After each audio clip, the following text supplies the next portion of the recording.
નસવાડી તાલુકાના ડુંગર વિસ્તારના સાંકડીબારી આંગણવાડી કાર્યકર મહિલાએ ગામના યુવાન દ્વારા કરવામાં આવતી છેડતી બાબતે પોલીસ સ્ટેશનમાં ફરિયાદ નોંધાવી છે।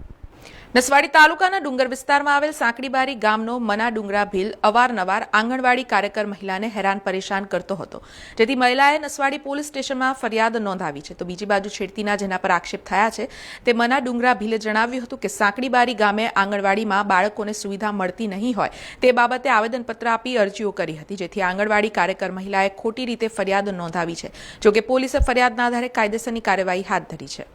10 વર્ષથી આંગણવાડી કાર્યકર તરીકે ફરજ બજાવું છું।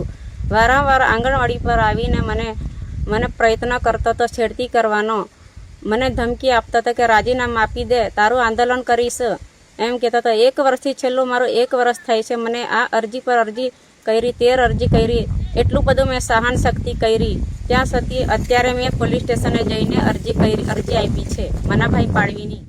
અમારે સાંકડીબારી ગામમાં જે આંગણવાડી કેન્દ્ર જે ચાલે છે એ 10 વર્ષથી ચાલતું એવું કાગળ ઉપર બતાવેલું હતું, જેમાં અમારે ગામમાં આંગણવાડી કાર્યકર આવતા ન હતા અને લાભાર્થીને કોઈ પણ પ્રકારનો લાભ ન આપતા હતા। તે બાબતે અમે વારંવાર રજૂઆત કરેલી, જેમાં ICDS ઓફિસથી રહીને ઓનલાઈન અરજી કલેક્ટર શ્રી સુધી અમે રજૂઆત કરેલી।